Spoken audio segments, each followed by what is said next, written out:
High guys, லஞ்சுக்கு வந்து பார்த்தீங்கன்னா காலிஃப்ளவரும் உருளைக்கிழங்கு கிரேவி தான் வந்து வைக்கிறோம். இப்போ வந்து பார்த்தீங்கன்னா கிரேவி இல்லை குருமான்னு கூட சொல்லலாம். டேஸ்ட்டு வந்து பார்த்தீங்கன்னா அல்டிமேட்டாக இருக்கும். ஃபஸ்ட்டு வந்து இப்போ பார்த்தீங்கன்னா அடுப்பு ஆன் பண்ணியாச்சு. நான் வந்து பார்த்தீங்கன்னா நான்ஸ்டிக் ஃபேன் கூட எடுத்துக்கலாம். நம்ம வந்து குக்கரில் தான் வந்து செய்ய போகிறோம். ஆயில் வந்து சேர்த்துக்கலாம்.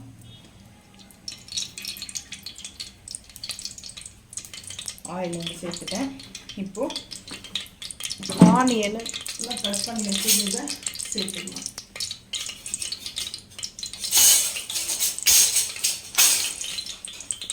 இப்போ வந்து பார்த்தீங்கன்னா ஆனியன் சேர்த்துக்கலாம்.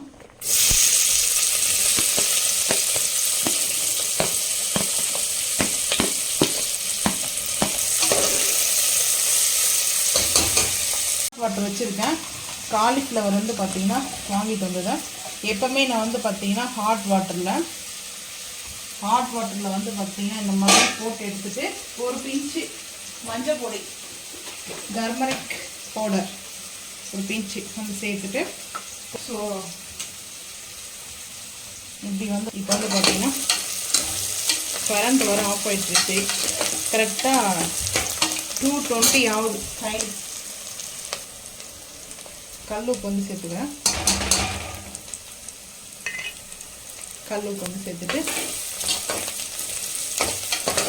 வெங்காயம் வந்து பார்த்தீங்கன்னா கொஞ்சம் வதங்கட்டும். வதங்கினதுக்கப்புறம் பார்த்தீங்கன்னா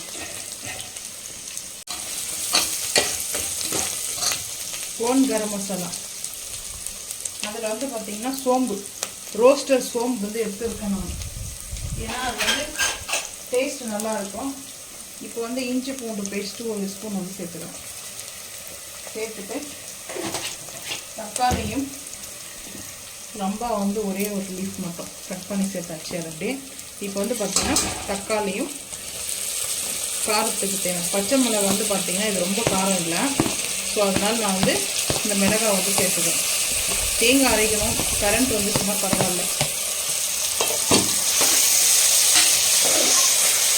இப்போ வந்து பார்த்திங்கன்னா அந்த இஞ்சி பூண்டு பேஸ்ட்டு தக்காளி போட்டு நல்லா வதக்கணும்.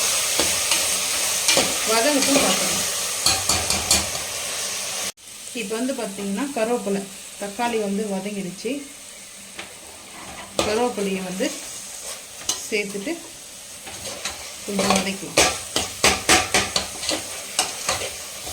பார்த்தீங்கன்னா காஷ்மீர் மிளகாய் பவுடர் வந்து ஒரு 3/4 டீஸ்பூன் எடுத்துக்கிறேன்.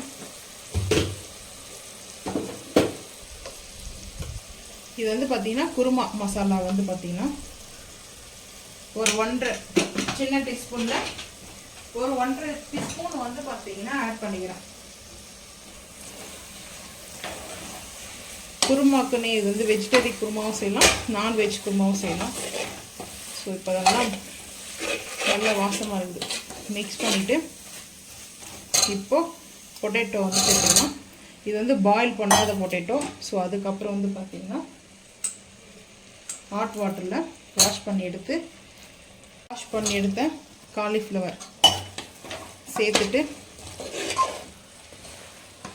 நான் இப்போ வந்து லஞ்சுக்கு வந்து தோசை தான் வந்து செய்ய போகிறேன். மார்னிங்கோடைய ரெசிபி வந்து பார்த்திங்கன்னா லஞ்ச் ஆகிடுச்சு. ஸோ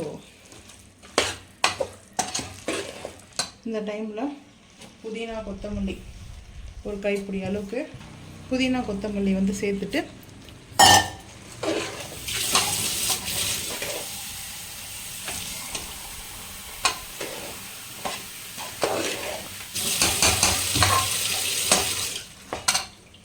அதுக்கப்புறம் வந்து பார்த்திங்கன்னா நான் வந்து கிரேவிக்கு, ஏன்னா நம்ம வந்து வெஜிடபிள் சேர்த்துருக்கோம், பொட்டேட்டோ.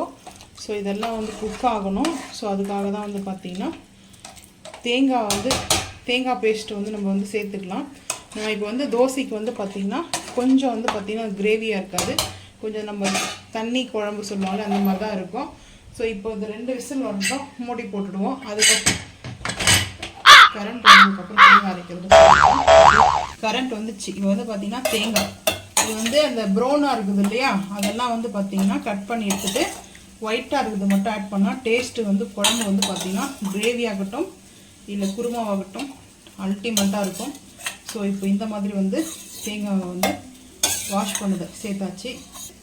முந்திரி பருப்பு ஒரு 5 பருப்பு எடுத்துருக்கேன். சீரகம், மிளகு, சோம்பு, ரோஸ்டர் சோம்பு, இது வரைக்கும் ஃபைன் பேஸ்ட்டாக அரைச்சிட்டு வந்துடலாம் வாங்க. தேங்காய், முந்திரி பருப்பு, கொஞ்சமாக சீரகமும், அதுக்கப்புறம் ரோஸ்டர் சோம்பு வந்து மிளகு வச்சு அரைச்சோம் இல்லையா, அது வந்து பேஸ்ட்டை வந்து ஆட் பண்ணிக்கலாம். ஒரு விசில் மட்டும்தான் வந்துச்சு. ஸோ அதுக்குள்ளவே கரண்ட் வந்துடுச்சு. ஸோ கரண்ட் வந்ததுனால இப்போ நம்ம அப்படியே அரைச்சதை வந்து சேர்த்துட்டு கொஞ்சம் வந்து தண்ணி சேர்க்கணும். அந்த ஜாரில் மட்டும் பார்த்திங்கன்னா கொஞ்சம் தண்ணி சேர்த்துட்டு கொஞ்சமாக வந்து தண்ணி சேர்த்துட்டு ஜாரில் இன்னும் ஒரு விசில் வந்து வச்சுட்டோம்னா நம்மளுக்கு இந்த கிரேவி ரெடி. ஸோ வந்து பார்த்திங்கன்னா இங்கே அரைச்சி ஊற்றி வந்து பார்த்திங்கன்னா ஒரே ஒரு விசில் மட்டும்தான் குருமா வந்து ரெடி. நல்லா முந்திரி பருப்பும் தேங்காய் அரைச்சி ஊற்றணும் இல்லையா, டேஸ்ட் அல்டிமேட்டாக இருக்கும். பார்த்திங்கன்னா பரோட்டாக்கு நல்லாயிருக்கும் இந்த குருமா. பரோட்டா, சப்பாத்தி, தோசை, இட்லிக்கெலாம். ஸோ இப்போ நம்ம வந்து தோசை தான் வந்து எடுத்துக்கிறோம். தோசைக்கு வந்து பார்த்திங்கன்னா உருளைக்கிழங்கும் காலிஃப்ளவர், இதில் வந்து பச்சை பட்டாணி கூட வந்து ஆட் பண்ணலாம், நல்லாயிருக்கும் டேஸ்ட் வந்து பார்த்திங்கன்னா. நான் கொஞ்சம் லிக்விடாக தான் வச்சேன், ஏன்னா நல்லாயிருக்கும் வந்து பார்த்திங்கன்னா. ஹோட்டலெலாம் அப்படி தான் இருக்கும், ரொம்ப லிக்விடாக இல்லை.